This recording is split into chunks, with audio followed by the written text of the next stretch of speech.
Raise your horns high and let your spirit flow.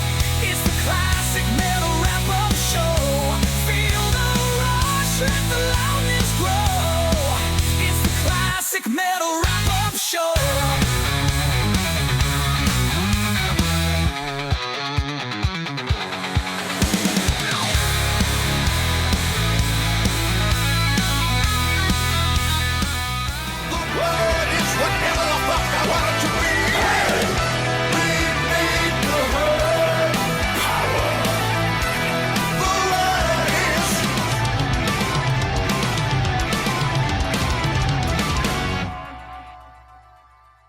And there you have it, Geoff Tates' Power from the forthcoming Mindcrime 3 release in May, exclusively here on your Classic Metal Wrap-Up Show. And joining me here today on this spectacular episode of the Wrap-Up Show is my co-host, Angry Andrew, and our very special guest, Kendle Peters. How are you, Kendle? How are you, Andrew? I'm doing great. I'm here to be the fangirl. That's going to be my role for tonight's show. Since Andrew will take care of the angry parts.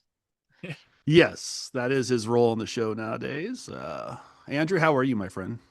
Well, in true Angry Aiken fashion, I did pull my shoulder this week, so we got shoulder pain. Oh, that's never good. That is never, ever, ever good. Well, I'm sure it's nowhere near what Aiken was dealing with, but it isn't. Well, Diver wants you to be in shoulder pain, my friend. I can tell you that much. We're going to bring this down here, ladies and gentlemen, real quick. All right. So we are here to discuss some things today. And one of those things we are going to discuss is going to be Geoff Tates' Power and the new track. We thought we'd have Kendle on because we know she's a fan. We're going to head over here real quick because I have the old... So, Kendle, you've heard the new track. You're a Queensryche fan. You're a Geoff Tate fan. What do you think of this? All right. So, it's been pulling me in more than what we'll discuss later in the show. They've recently come out. So I'm a big Queensryche fan. Obviously, Operation Mindcrime 1 is stellar. Number 2, I still did like. So it was a little more raw. Number 1, obviously, is the like almost epitome of Queensryche. But let's see. This track, Power, it's giving me vibes. It's more modernized, but at the same time, they have those synthesizers in it, seemingly that. A little more melodic here. It reminds me of his earlier Geoff Tate's latest releases. Big release for me was The Key, because I just listened to that so much because I had interviewed Geoff during that time. And for this, as far as I saw, he brings back bassist from that album, John Moyer. I guess he's like, is he Disturbed? So I think he's influenced this record the way he did The Key with Geoff Tate's first couple solo releases, or with the Key. Um, I like the guitar, specifically the solo. I see that he has Kieran Robertson back, who I've actually I've never really seen as a stellar player. I've seen him live many times. He's actually, when I've seen Geoff Tate in the past couple of years, it just seems off to have all these young guys playing with him. It's just a little off. But if they like stood out, I would give him the respect well deserved. But I never really thought seen him as a stellar player. So I'm thinking that I see this other guitarist on this release. His name is Alex Hart, which I'm not really sure who did the leads with the solos on this song, Power.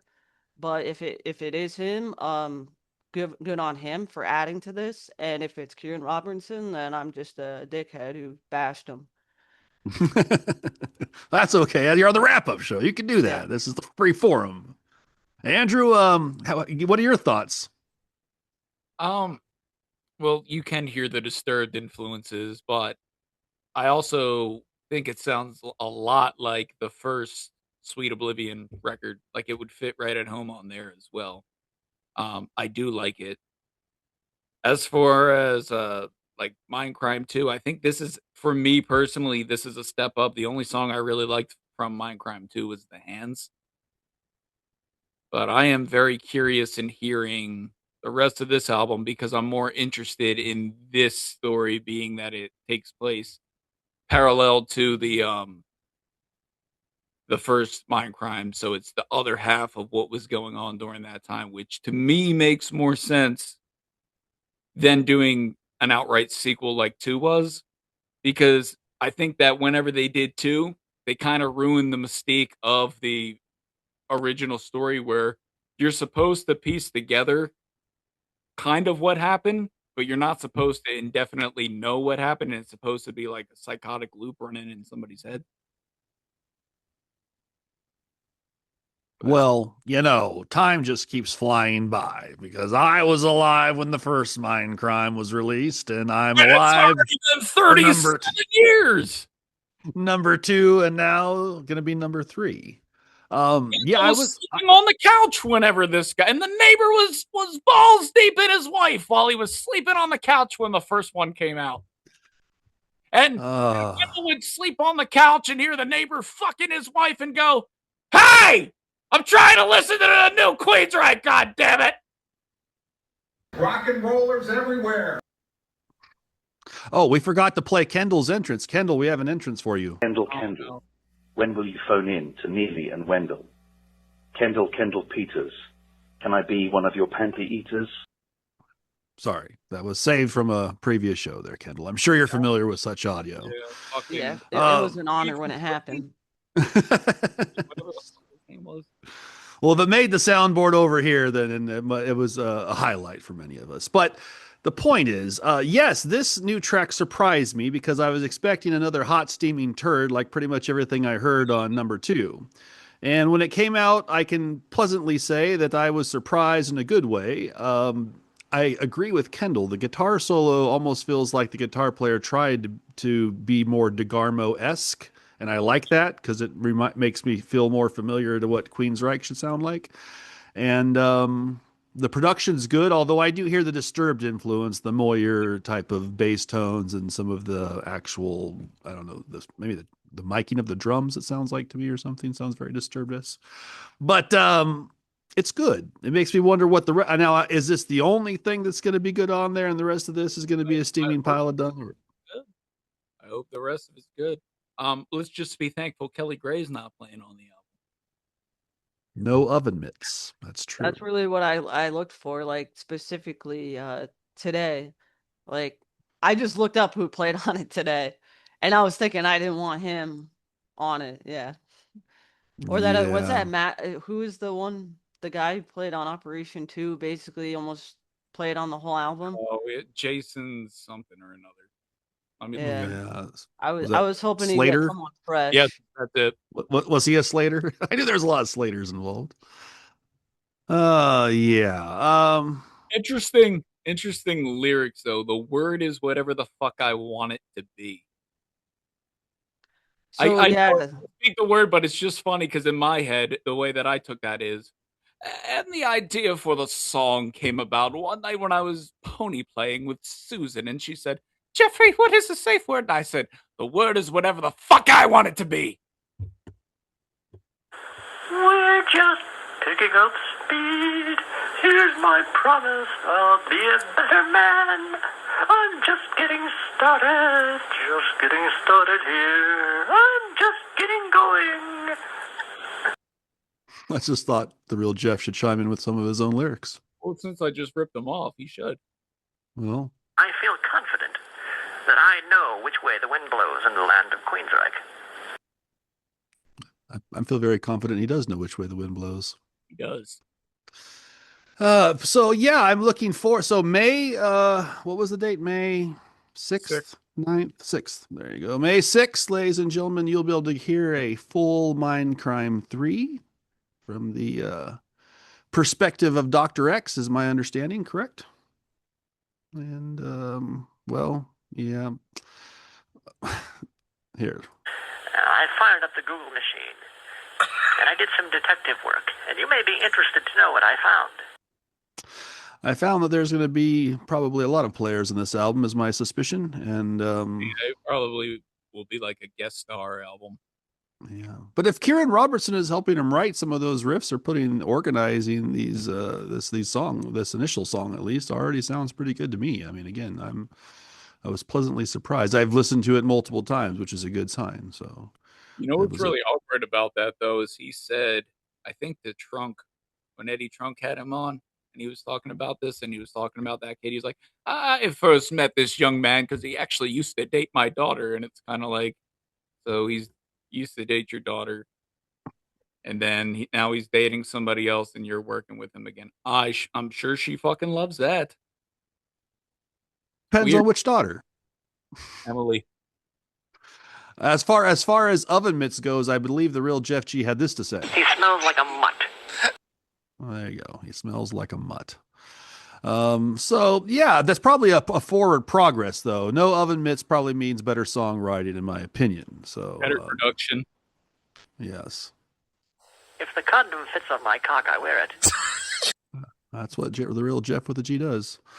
So well, thank you, real Jeff. We're actual real Jeff and real Jeff with the G. We appreciate both of you being on the show, and yeah, I think once the whole album drops, we can get a better idea if this is a full spectrum of songs that are all going to be quality, or at least the bulk could be quality, or we're going to get just that was the power was the peak, and then everything else is. So I'm positively optimistic, yet I'm not counting on it. I have a feeling there still could be a curveball or two thrown on this album, and I'm like, what is happening here? So. Yeah. We have some other things we can look at here. We'll get some takes on some news items, and then we're going to move into some Metal Church, ladies and gentlemen, because the full Metal Church album with their new singer has dropped, and quite frankly, I think it's pretty good. But we're going to get Kendall's and Andrew's take on that here. So going this, well, there's the Metal Church. We'll bring that back in just a second. Me and Andrew discussed this recently. Ronnie Romero wouldn't work with Yngwie again. If he got the call, I'd hang Oh, up with the him, phone. did he work with him at all? At all. I don't think he worked with him at all. I think he's just saying that that's the one guy he would never He work take the call from. He didn't because sing on a track for him before. I don't Maybe know. I'm getting Let me look maybe it up. Let's not do the Aiken and Wemble thing. yeah. Like, I don't know. I have not paid attention to Yngwie's recent releases to know, and the only thing I know of Romero is obviously what he was doing with Schenker Schenker and Vandenberg, and yeah, then and I Rich. obviously Richie, the rainbow stuff. Yeah. So just thought it was interesting he would hang up the phone, he wouldn't take the call. So that doesn't say a lot there. But Yngwie has that reputation of just being a fucking dick. But Eddie Trunk is his good buddy. He was walking to the stage with him recently. So, well, we can also. I don't really care about Ronnie Romero, but the one last thing on my bucket list is just for Joel Turner to sing once again with Yngwie, and that would be what I'd have to go see. I don't think anything's gonna ever happen with Yngwie though. With he'll just get his disgruntled keyboard player to sing the first verse of every song and then cut the rest out.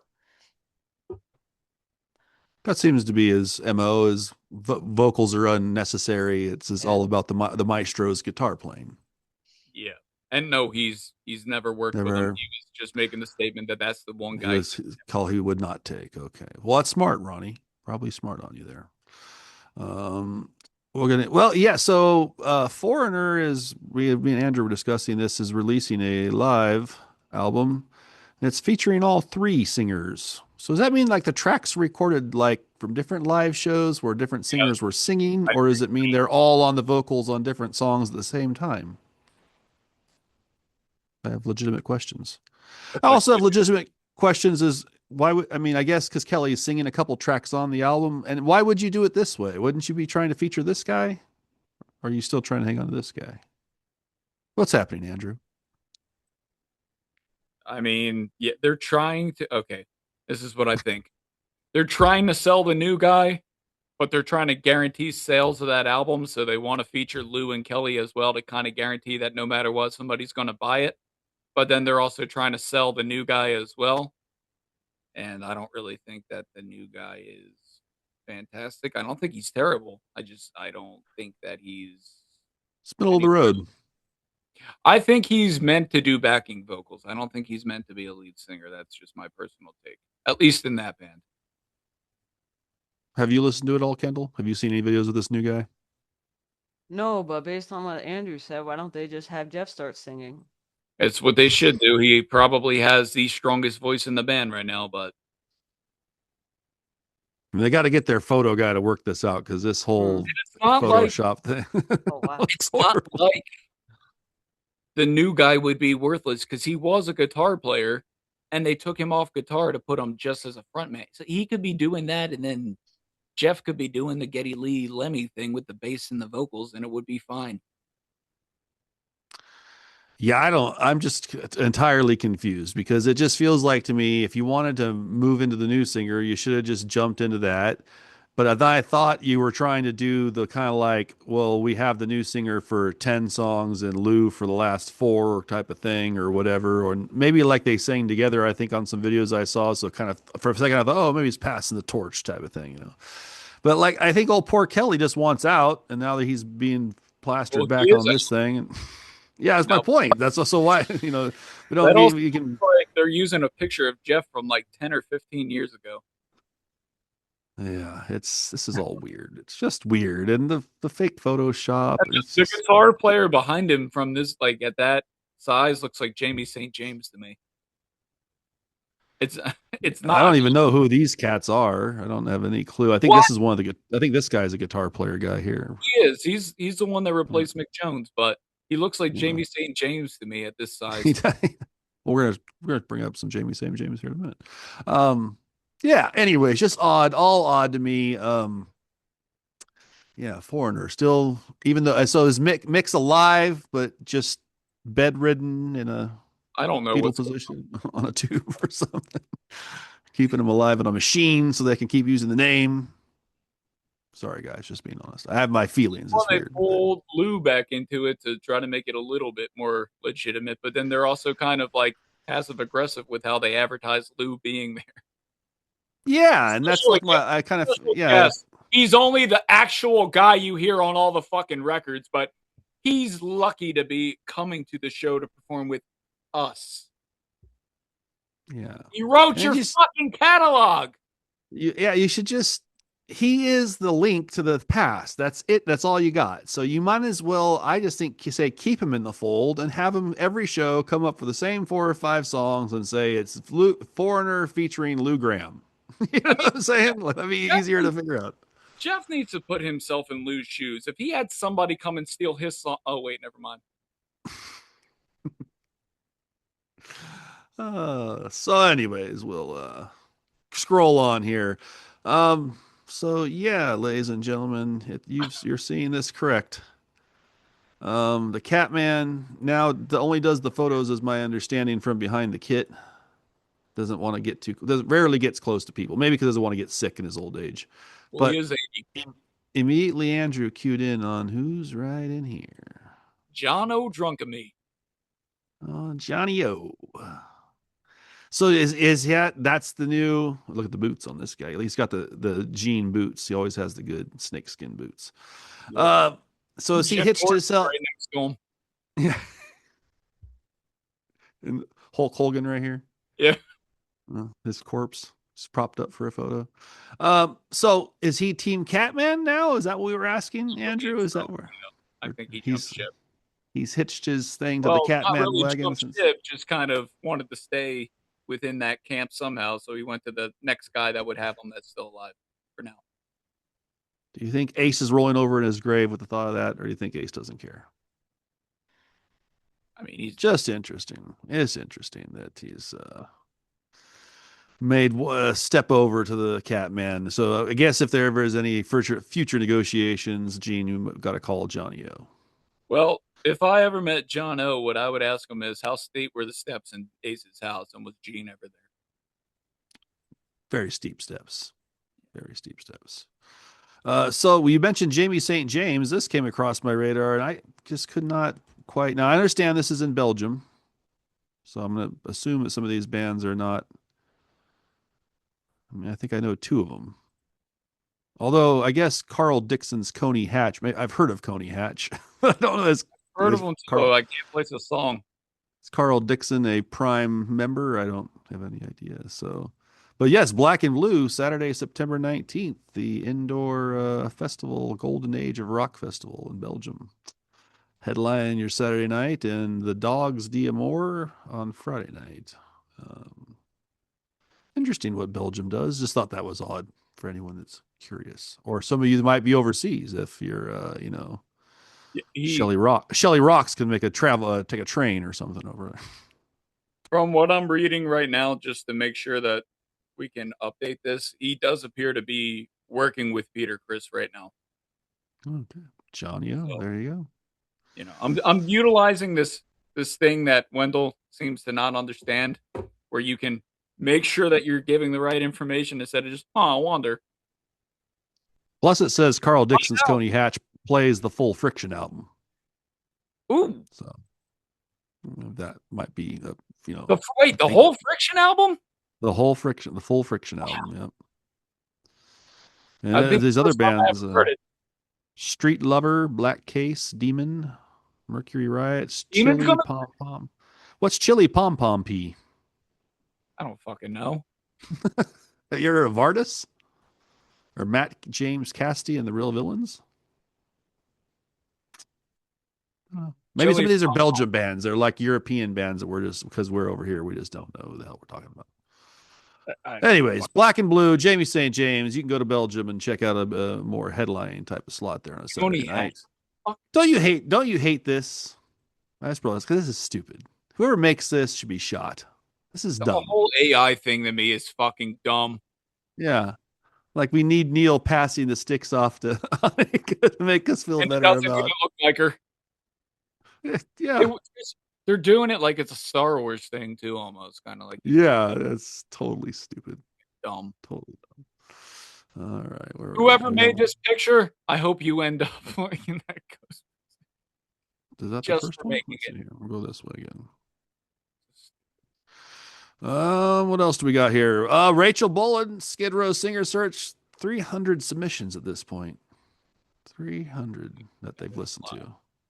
That means he's really been logging some time on the interwebs. Hopefully, Rach, you've been watching a little bit of the wrap-up show, because we've been trying to showcase some of the singers that we think should be in the search. We don't want you to, have to go back to doing this. You gotta take what you can get sometimes. So we just don't want you to have to do that. So we're trying to help you find They all like different candidates, and they can't agree on who they should get. If you read that article, that's essentially all it says. Really? So he's admitting that they all are agreeing 100% on somebody to let them in the band, and it's kind of like, you're going to be doing this for fucking ever. Do you think Hammersmith has a say, or is he just no? I don't know. Gotcha.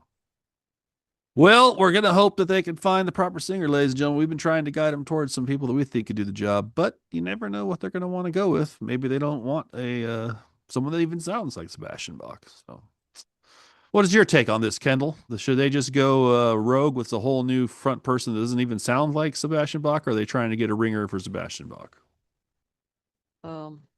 Well, it makes you think of like the artists like Journey who just found someone who sounded like him, but I feel like they're just gonna go with like maybe picking a woman just because people are doing that now too, just to be different.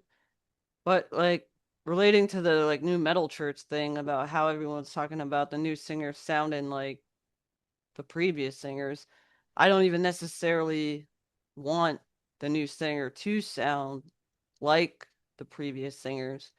Well, I'm not really huge into Skid Row, so to me, whatever they decide, I'm sure I most likely won't really listen to it. So, I guess we could the metal church, like I would have preferred them find someone totally different if they're going to pick someone different based on the past of all their previous singers and the fact that one decent one is still going. So, yeah, I'm not sure. Well, at least you were honest and said that no matter what they're doing, you're probably not listening. So that's yeah. there's a lot of people that probably feel that way. If they do pick a female, there definitely is a few that would fit in there pretty good. That could bring something original to it. And I agree that I think that's a strong possibility that they're looking at how the response was to having what's her name sing it, and so they're like, well, we can get another chick singer. And Right. Well, Neely doesn't seem to think that that's the case. No, that was just a one-off thing, dude. They were testing the waters, and you know they were. Jockey around. That's all he does is jockey around. Yeah. 19-year-old girl. 19-year-old girl. Hamlin Killcaller, you're on the air. Oh, I have a new one for you guys too, in case you guys want. I was out for a drive. I went to the Quaker Steak and Lube today, and He's out at the Quaker Steak and Lube. Oh, But well, Snake and Rach, we hope you guys figure it out. But again, my vote is for Stefano Como if you're going for a dude, and if you're going for a chick, I kind of like that Natalia Osman chick. I digged her, although Christina was a close second. Members of A. So we and you talked about this, Andrew. Members by of the way, Wendell wouldn't like Natalia because I looked her up and she's 41. Believe it or not, I wouldn't have fucking guessed that. But Wendell would be completely turned off by that because she's too old. You mean he wouldn't want to? I enjoy pounding the puss. Yeah, I'm sure he does. That's why he's never felt it raw. It's so true. He's a safety man, Andrew. He's got a pack of prophylactics in his pocket at all times. You know what that is though, when people fucking have to say that out of nowhere, like he did, is that's being in a room and feeling your insecurity come on and go. And I just want to let you guys know I'm not gay at all. Well, I mean that's probably what he's thinking inside, but this is what Aussie was thinking. Similar to how a gay man drives. That is how Neely drives. Hey Ozzy, when Wendell picked you up at the airport, how was it? Similar to how a gay man drives. Rock and rollers everywhere. Anyways, back to Ace. So I checked this out, Andrew. What we thought. They just sing the songs themselves. They don't even try to sound like Ace. They just sing the songs like like a guy singing them. At least they're not doing the impression. But it's kind of like, I mean, I get maybe if it's maybe I'm giving them the benefit of the doubt and thinking that maybe these are some dates that they had originally planned to do with Ace. They're trying to salvage, pull off anyways. It's like the Riley's LA Gun thing where they only to kind of fulfill the contract so they didn't get sued. The shows that they were supposed to do. Yeah. But it just sounds like a cover band to me now. Right, well, it's all like a bunch of guys just pretending to play Ace songs. Jack Russell's band did the same thing. So we'll see if they follow suit and write and release a terrible song. We'll see. So, anyways, just thought I'd mention that because we had discussed that last week, I believe. Well, how are you guys Typo Negative fans? I am. Not like necessarily. Gotcha. I don't dislike them. They're just off my radar. I know them. I know a couple songs that goth chicks like to play in the bar. That's about it. I only heard a couple songs back in the day, and they were okay to me. I just never really dove in the catalog. And then when Steele died, for whatever reason, I did listen to more shit. Oh, yeah, they got more shit that I liked than I realized. And so anyways, they have a live album coming out. I thought that was pretty interesting because I'll probably check it out, listen to it. I'm hoping it's got some old tracks from, hopefully, I mean, they haven't played any gigs since he died, right? They're not trying to make a fake guy be him. I don't think so. It's kind of hard to replace a 6'7" guy. Right. Well, there's that, and there's the fact that, I mean, yeah, they're good musicians. I mean, their drummer's the only other competent member outside of Rudy Sarzo currently in Quiet Riot. So, wait, are you saying you don't approve of Alex Grossi? Are you saying that Alex Grossi should? Well, I'm not going to say that, but we all know how I feel about that. Well, he's the kind of person that would... Giant pack of lies, all of them. He's the kind of guy that would spread a giant pack of lies. All right. So anyways, those of you like Typo Negative, live album coming out. So poor Chris Holmes had to cancel all of his dates due to health issues that require immediate attention. I'm hoping he's okay. I mean, other than Blackie, he's like the other guy that I think of when I think of Wasp. Yeah. But he has been a complete train wreck in the past, correct? With the alcohol and the drugs. So Oh yeah. might a tall guy too, like me, might be having heart problems. Who knows? You know, Do you he's think old. he's still shitting bricks? That's a good question. That'd probably be bad. Especially while he's in the hospital. That might be the time to shit bricks, because that means that the doctor might be cutting him open or doing something. But to cancel all the dates for the whole year, that means it's not like a little, hernia or something operation. He's got something serious going on there. So hopefully you're all right there, Chris. We don't want you going down here. Some of us might. Okay, wait. Well, we're gonna hope this isn't why, Mhm. but it says that he had previously battled throat cancer in 2022. Oh, I do recall that. Maybe he's got something coming back. I hope not. That's fucking horrible. Yeah, that sucks. Well, hang in there, Chris, the mean man. You're the only other guy besides Blackie who we can really say is in my heart is Wasp. So, here you go. This one's for you, Andrew. Steve Brown believes he can help John Bon Jovi get in vocal shape for the 2026 tour. I don't think the right people are working with him. Do you think Steve Brown could fix his vocal issues, Andrew? Yeah, I think he could fix his vocal issues by them unplugging John's mic and him standing behind the curtain. I think that's the only way that's gonna help. No one would know. It wouldn't, because he sounds exact. He told you last week that he sounds exactly like him. Exactly like him. I mean, thank you for joining the conversation, Little Bear. We appreciate you. Got a black cat in my screen here. Come on, buddy. You got to stay up.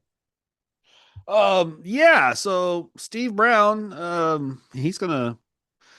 I mean, the surgeries didn't fix his vocals. I don't think Steve Brown's gonna be able to massage the chords and do an operation or anything with these types of. This guy, is he just fucking insane? Is he just making shit up to get attention? Or He's an attention seeker. Bob Leather doesn't like this whole look though, Steve. So you might want to talk to Bob Leather about that. Did you ever watch It's Always Sunny in Philadelphia? Yes. Whenever they do the flashbacks of Charlie as a kid, it's the same exact fucking haircut. Sadly, yes. And he just keeps going with it. And like Bob says, if you're listening with your eyes, then you don't want to be seeing what's going on here or with Farley, his partner with the fucking beanie cap. So, Yeah, hold on. all right. I can't believe this guy's. Keep that up. Good. Okay.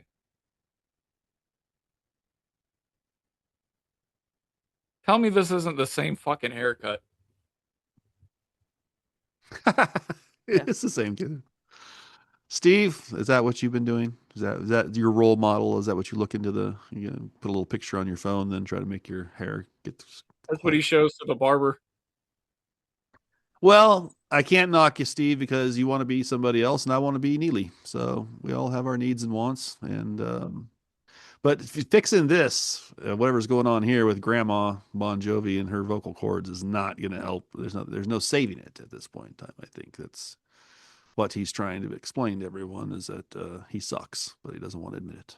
So, and John's 64 years old, so I don't know that you're really going to do anything amazing at that age as far as restoration goes. Don't know if that's going to work out for you there, John. Let me see if I had any other news stories here written down that were on the list. Well, there is how do you guys, how many Iron Maiden documentaries can they make? Isn't there been like the Flight 666? Yes. And they're good. Yeah, but now they got a new one that's called the early days. There's Flight 666. There's probably another one. Now we have Burning Ambition. I've seen that, and there's a trailer. There's actually going to be screenings for that one in theaters. And so we have some of that popping up. Rob Halford said that there's a lot of love and respect for KK in the Priest camp. Is there? Why is he not playing guitar in the band then? I don't think Rob's. You fly straight or you fly crooked. Because doing what you're doing with this, it's not flying straight. Thank you, Bobby B. excuse for why they didn't let him back in? Didn't they try to say some kind of health problem before, or am I getting that confused with something? Well, I asked Ian. That's man to man, me to you. But he wouldn't tell me, so don't know what happened, man. You know, I think part of it goes back to the whole, at the time, wasn't, well, I mean, she might still be, I don't know. Glenn's wife was the manager, and I think that became some kind of a sticking point there for KK. I think he might have wanted to seek outside management and I'm guessing at that time, particularly, Glenn was calling all the shots, is what I'm thinking. So, well, I mean, is fucking Glenn's wife worse than a fucking rapist like they used to have? No idea. But see, Baxter, I don't think was really their manager. Wasn't he a road manager? And then he became was he the Jason Rob. Grady? Oh, that's yes, fitting. that's yeah. Look at that. That would make a lot more sense. Hold on. They haven't got 2 pennies to lay over a dead bastard's eyes, as it were. There you go. So, yeah, no, I'm pretty sure that Baxter definitely doesn't have 2 pennies to lay over a dead man's eyes. He's clinging to the Halford name that he won in the lawsuit. I'm pretty sure, yeah, Baxter was like a green bomb type, and then rose to the management of Halford, and then later got the axe from Halford when he had to rejoin. What's that? And took the catalog. And the name of the band, yeah, the Halford name is all his, so he can do what he wants with that. And I'm guessing that Rob would then had to, get the old John Hancock on the contract for Miss Andrews to be his manager or something. I'm assuming. I don't know. I'm not currently in their camp to know what that means. But maybe Neely can help us figure out. Double entendre. You're floating I'm sure Neely probably pronounces this double entender. He would call it double entender. He would. Anyways, but the point I'm trying to make here is that why would you not, if you have the love and respect, to let the guy back on stage so you have original guitar player to go with your original bass player and singer? Now I got 3 out of 5, and I got Travis, the long-term drummer, so I'm feeling like this is a more legit Priest. Maybe just give me KK and Faulkner, and this other guy that's standing around pretending to be Glenn could go home. Who is it? It's their producer, right? Isn't it Andy Sneap? Yeah, whatever. Yeah, it's Andy Sneap. I agree. Yeah. I could respect KK and Faulkner being on there over Andy Sneap being on there. Because it's not screwing over Faulkner, who's been there for like 12 years? Yeah, he's been there. It's respecting, but it's bringing back somebody now that they don't have Glenn anymore. Or at least Glenn touring anymore. Yeah, and I feel like I think Faulkner and KK are probably capable of figuring out the guitar parts themselves between them, who's doing what, where, and you, like I said, you're bringing a more legitimate product to the table, in my opinion. But unfortunately, well, how do you feel about it, Don? Corey is Cocoa Buns. Well, there it goes, Cocoa Buns. So Corey is Cocoa Buns, just in case you guys don't know that. So if you hear that referred to later in the show, you know who we're talking about. And we're only getting it because Don told us. Don told everyone. He did say that. How many people are in Doc and Don? We got along. We were like 4 guys and a bit of 5. He doesn't know how many guys are in Doc, and he's 4 or 5. He's 4 or 5. What lineup you're what line, because it could have been talking about the From the Ashes lineup, which was 5 guys, right? So or Neely could have given him too many cocktails and he saw 2 Johns. That could very well be the case. Talking about after the show when they're all drinking beer in the hotel bar and they think Wendell's a part of the band. Yeah, I was out for a drive. I went to the Quaker Steak and Lube today, and he did sing backing vocals on Sunset Superstar. He took Dawn. He could be like Mutt Lange. He could be the unofficial. Raise your horns high, let your spirit